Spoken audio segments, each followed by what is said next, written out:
নমস্কার। আপনাদের প্রিয় অনুষ্ঠান অন্তরে অন্তরের প্রতিভার সন্ধানে নিয়ে আমি অনুজিৎ আবার চলে এসেছি আপনাদের কাছে সম্পূর্ণ একটি নতুন পর্ব নিয়ে। আজ আমরা প্রতিভার সন্ধান করতে করতে চলে এসেছি রাজহাট নিউ টাউনের তালুকিয়া দ্বিতীয় সন্নিধিতে, এবং আজ আমরা আমাদের মধ্যে পেয়ে গেছি আমাদের অত্যন্ত কাছের অত্যন্ত প্রিয় মানুষ সৌম্যকান্তি সাহাকে। সৌম্য আমার ভীষণ কাছের, কিন্তু ওনার ব্যাপারে কোনো কথা আমি বলবো না, সবটাই শুনে নেবো সৌম্যদার কাছ থেকে। চলুন শোনা যাক। সৌম্যদা, তুমি আমার ভীষণ কাছের, ভীষণ পরিচিত, অনেক বছর আমি তোমাকে চিনি। আজ আমাদের দর্শক বন্ধুরা তোমার ব্যাপারে কিছু জানতে চায়, যে তুমি তাদেরকে তোমার ব্যাপারে কিছু বলো।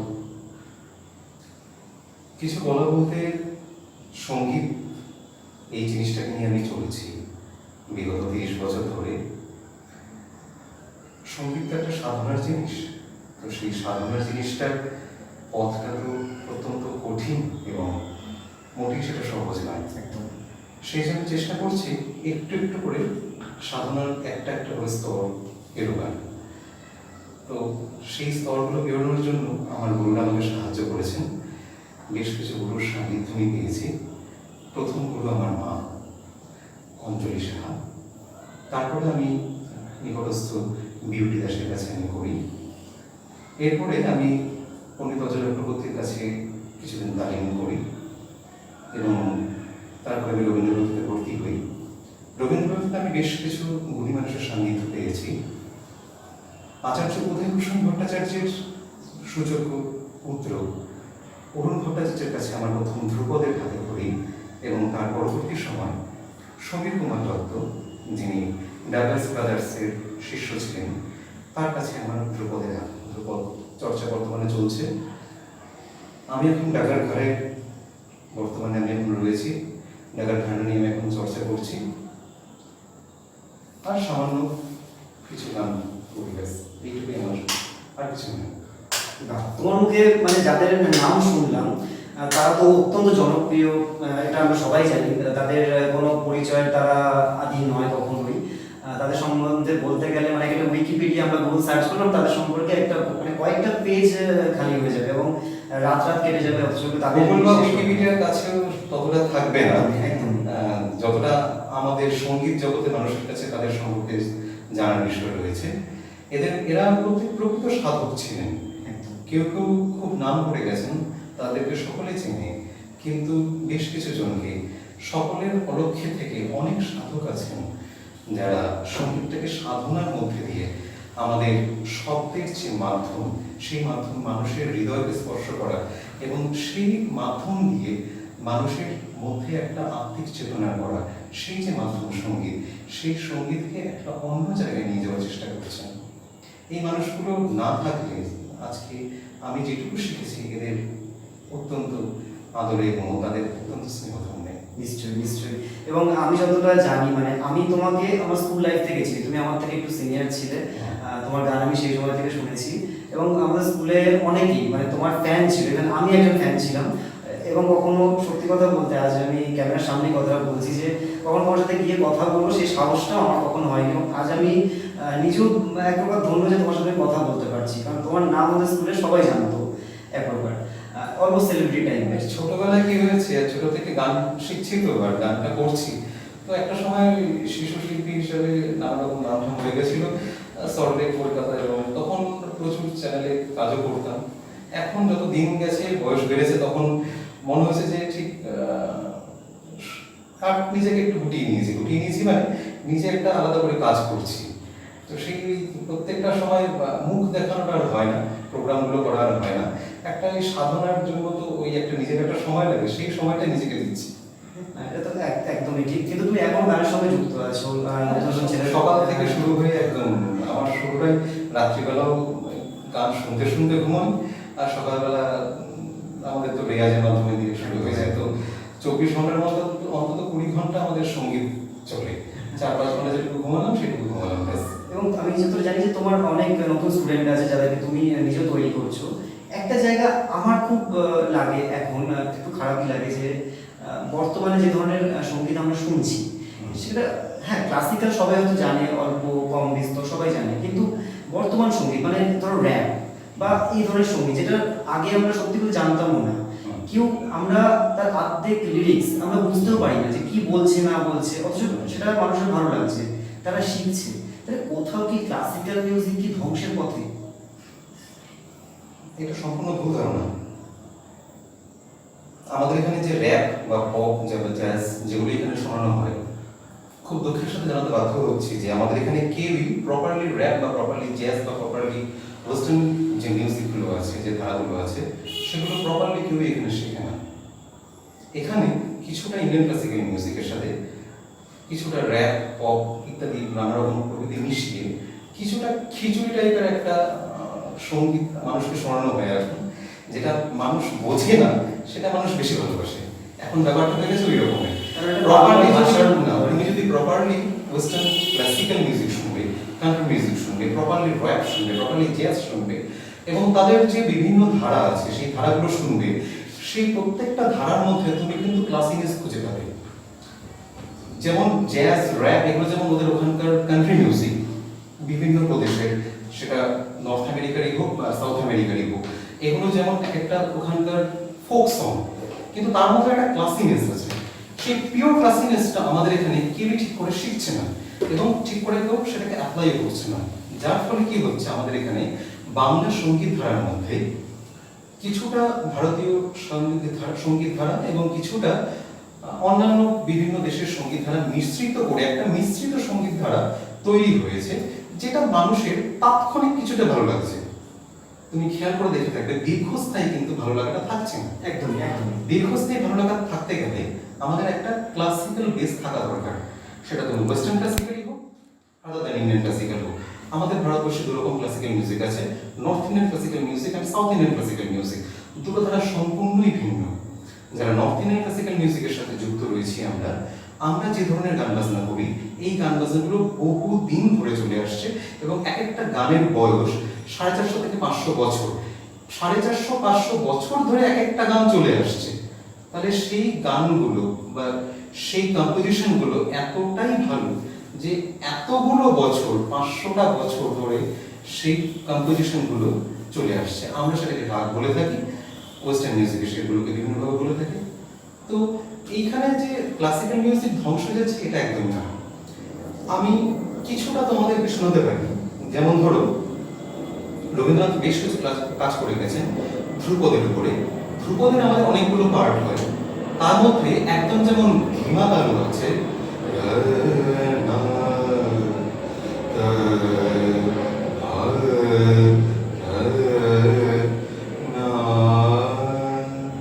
ঠিক এভাবে আমাদের স্টার্ট হয়, কিন্তু আমাদের এই আলাপটা করতে প্রায় ঘন্টাখানেক লেগেছে।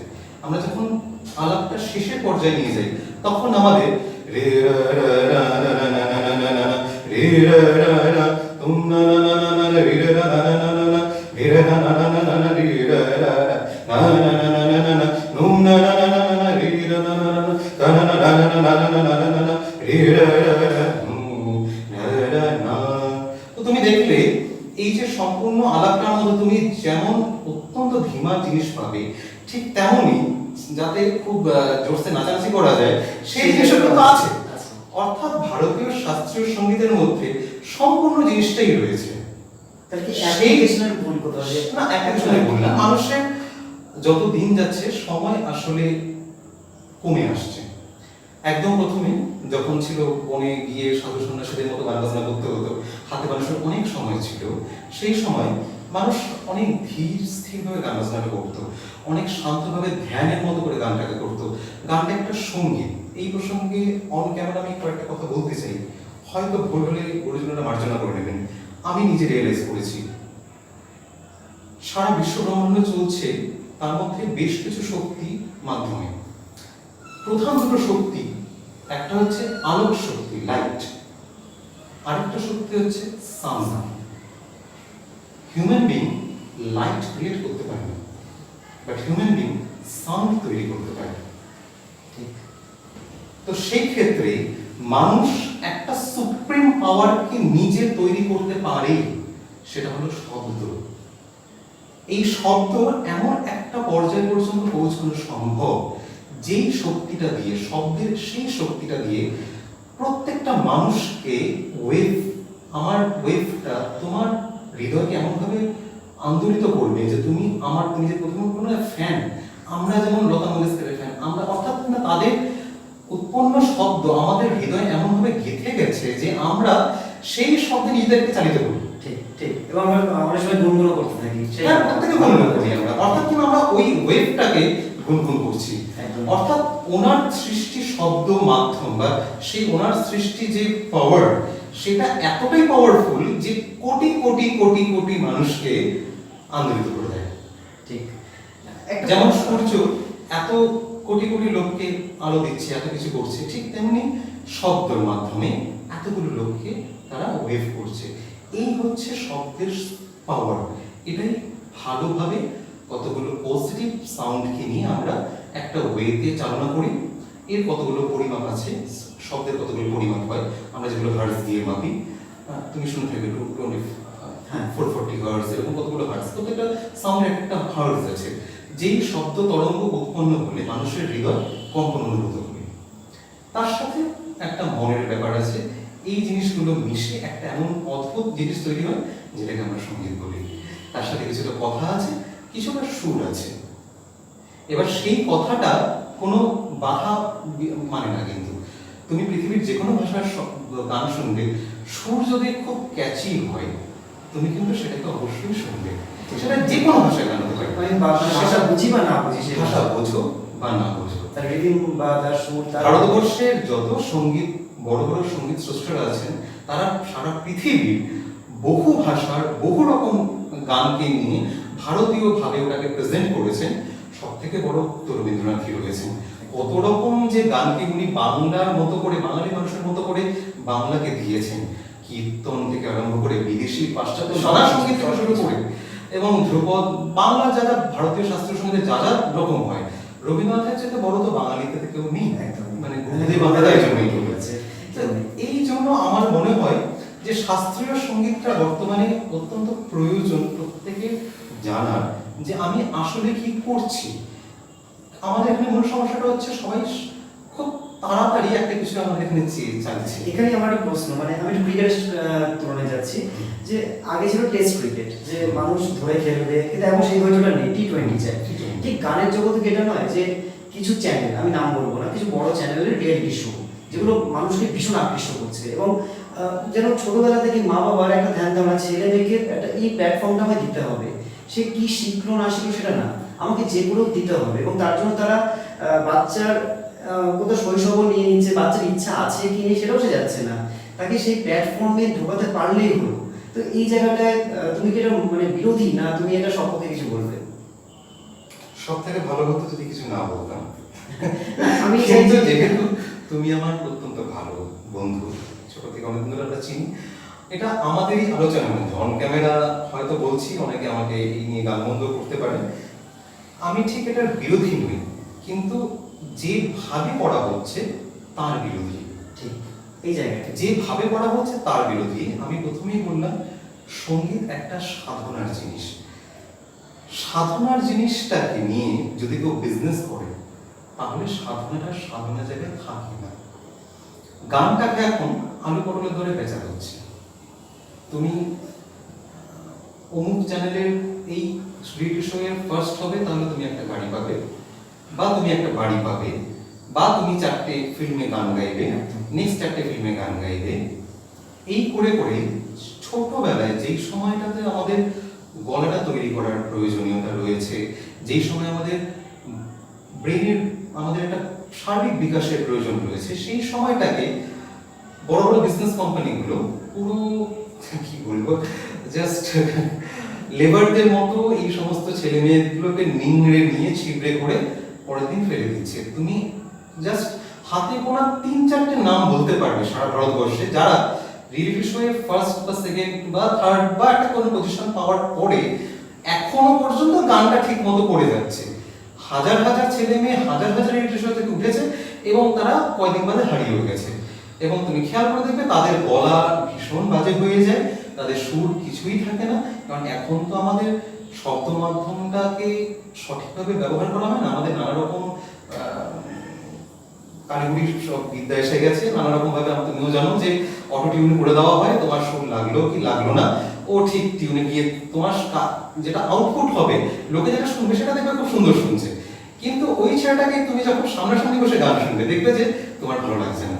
কারণ হচ্ছে তাদের ওই অভ্যাসের এতটাই অভাব। লতা মঙ্গেশকর বা হেমন্ত মুখার্জি বা মান্নাদের সময় হয়তো সুযোগ ছিল না, কিন্তু পরবর্তী সময় যখন টিভি চ্যানেল এসছিল তখন তারা কি এতটাই বোকা ছিলেন যে তারা ইচ্ছা করলে পারতেন না? তারা কিন্তু সেটা করেন। ঠিক ঠিক একদম, এটা একদম তোমার সাথে। কিন্তু সব থেকে সমস্যাটা হয়েছে কোথায়? এই যে লোভ, কাম, ক্রোধ, লোভ, মোহ, মদ, মাৎসর্য, এই ছটা রূপকে সাধনার প্রথম স্তরে বলা হয় যে এইগুলোকে দমন করো। কিন্তু রিয়েলিটি শো গুলোকে সবার প্রথমে তুমি দেখবে এগুলোকেই বাড়ি দেওয়া হয়, মানে এগুলো দিয়ে শুরু করা হয়। এগুলো দিয়ে শুরু করা হয়। খবরের কাগজের প্রথম পাতাটা তুমি ঘুম থেকে উঠে প্রথম এরকম চোখ খুলেই দেখলে তোমার কাছে একটা খবরের কাগজ রয়েছে, তার প্রথম পাতাতেই অমুক দিন, আগামী অমুক দিন আপনি দেখবেন আমাদের নিকটবর্তী অমুক হোটেলে অমুক চ্যানেলে রিয়েলিটি শো এর প্রোগ্রাম হচ্ছে।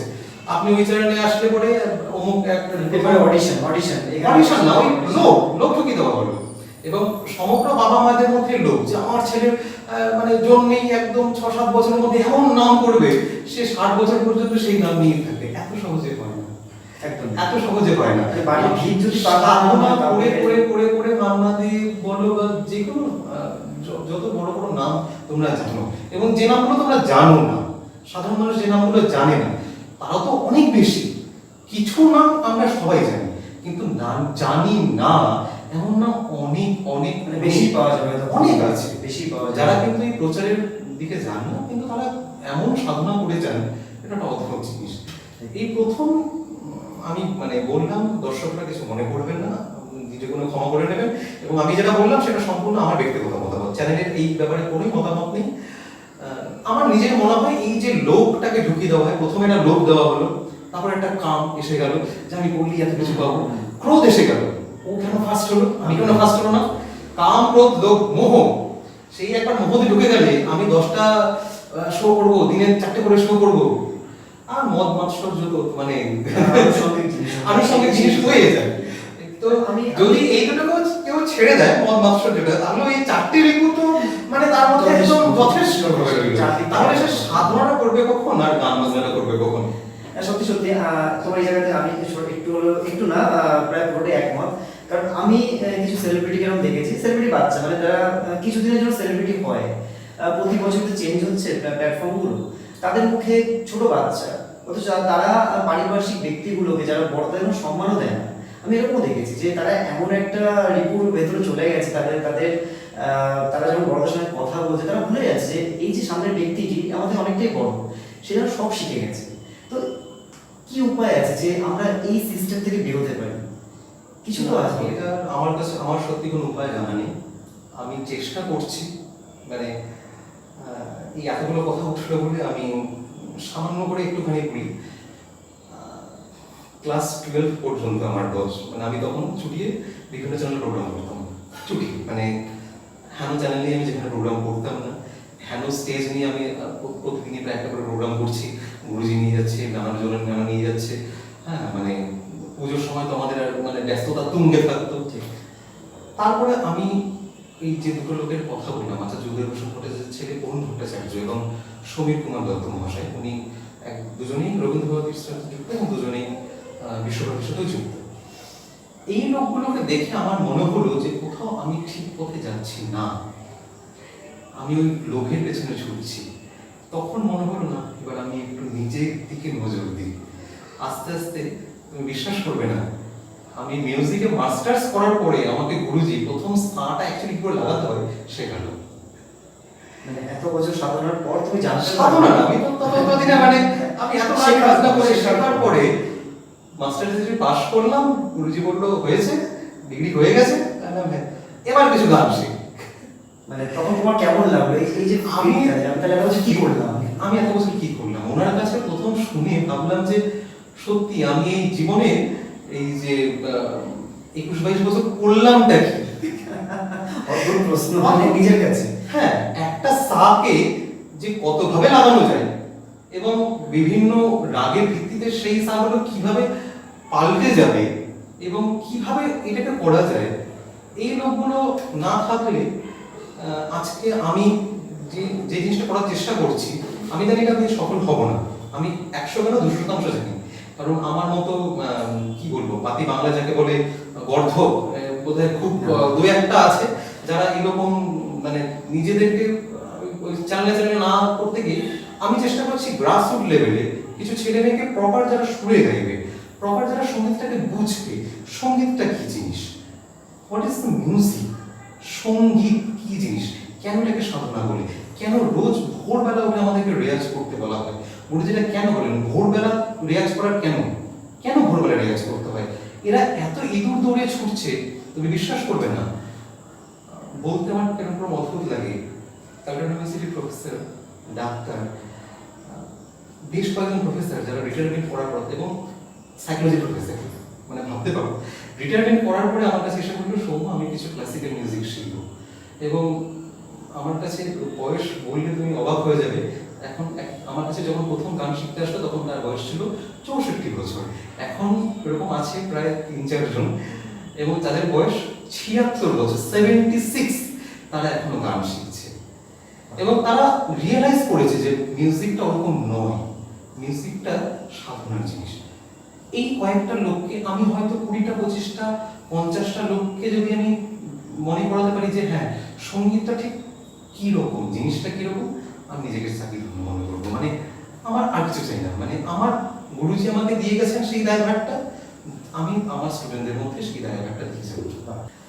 সৌম্যদার মুখে আমরা সঙ্গীতের ব্যাপারে অনেক কথা শুনলাম এবং সৌম্যদার নিজের অভিজ্ঞতা যা যা উনি বললেন সত্যি সেটা আমরা এক প্রকার মানতে বাধ্য যে আজকের সময় এগুলো হয়তো হচ্ছে। এবার দর্শক বন্ধুরা আমরা সৌম্যদার গলায় একটা গান শুনবো। সৌম্যদা কি দিয়ে শুরু করা যায়? ভারতীয় শাস্ত্রীয় সঙ্গীত বলতে ধ্রুপদ প্রথমে আসবে, তো সেই ক্ষেত্রে ছোট করে একটু ধ্রুপদ হচ্ছে, হবে না ছোট করে হয় না, চেষ্টা করছি অল্প একটু সময় মধ্যে তোমাকে একটু ধ্রুপদের একটা ফ্লেভার দেওয়া। নিশ্চয়ই দর্শক বন্ধুরা সৌম্যদা আমাদের ধ্রুপদ শোনাচ্ছেন, আপনারা শুনুন।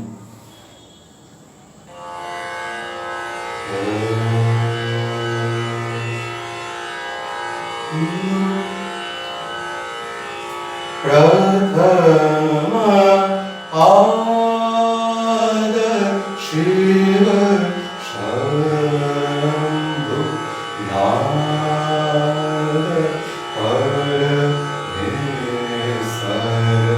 नाद अमृत सरस्वती वररे प्रथम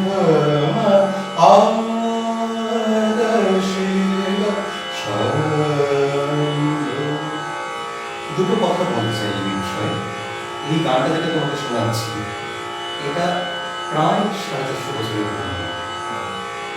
বিভিন্ন মতবাদ আছে, কেউ কেউ বলেন এটা তানসেনজির রচনা, কারো কারো মতে এটা বেজি গৌড়ের রচনা, কারো কারো মতে তানসেন পণ্ডিত বলে একজন ছিলেন তার রচনা। মূলত আমরা তানসেনজির রচনা বলি, মোটামুটি প্রচলিত। এর উপর ভিত্তি করে রবি ঠাকুর একটা গান করেছিলেন, প্রথম আদিতম শক্তি আদি পরম জল জ্যোতি তোমারি গগনে গগনে প্রথম আদিতম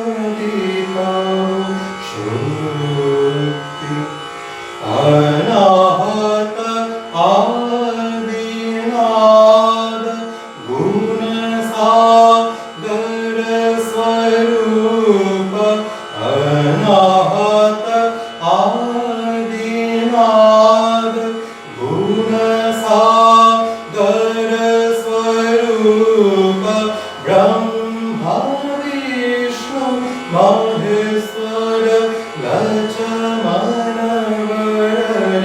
प्रथम आद शिव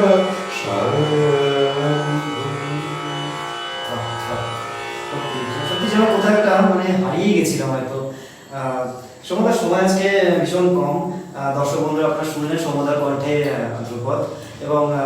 এর ইতিহাসটাও বললেন, আমরাও বেশ অভিজ্ঞ হলাম অনেকে। সমুদা, আমরা অনুষ্ঠানের প্রায় শেষ পর্যায়ে এসে গেছি। তুমি ভীষণ ব্যস্ত মানুষ এবং আমাদের এতটা তুমি সময় দিলে, এই জন্য সত্যি সত্যি সত্যি আমরা আমরা ভীষণ আনন্দিত এবং তোমাকে অজস্র অজস্র ধন্যবাদ। তবে যাওয়ার আগে তোমাকে একটা কথা আমি জিজ্ঞেস করবো যে নতুন যারা একদম ছোট, মানে তারা তো প্রায় মাটির তাল, তাদেরকে তুমি যেভাবে আমরা তাদেরকে বানাবো তারা সেইভাবেই হবে তৈরি, তো তাদের জন্য তুমি কি বলবে? কিছু পাওয়ার আশায় সঙ্গীতের পেছনে ছুটো না, সাধনা করো। যখন ঈশ্বর তোমাকে দেবার ঠিক তখন দিয়ে দেবেন। বাহ, বাহ।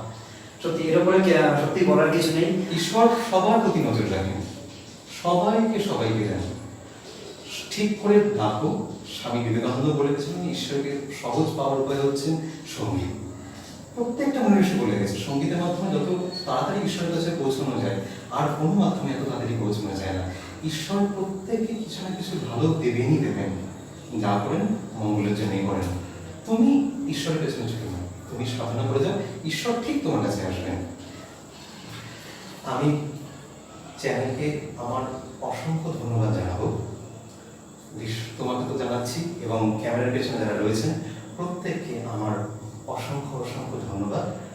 খালি একটাই কথা বলবো, ভালো থাকবেন, ভালো রাখবেন, আর ভালো গান শুনবেন, ভালো গান। নমস্কার।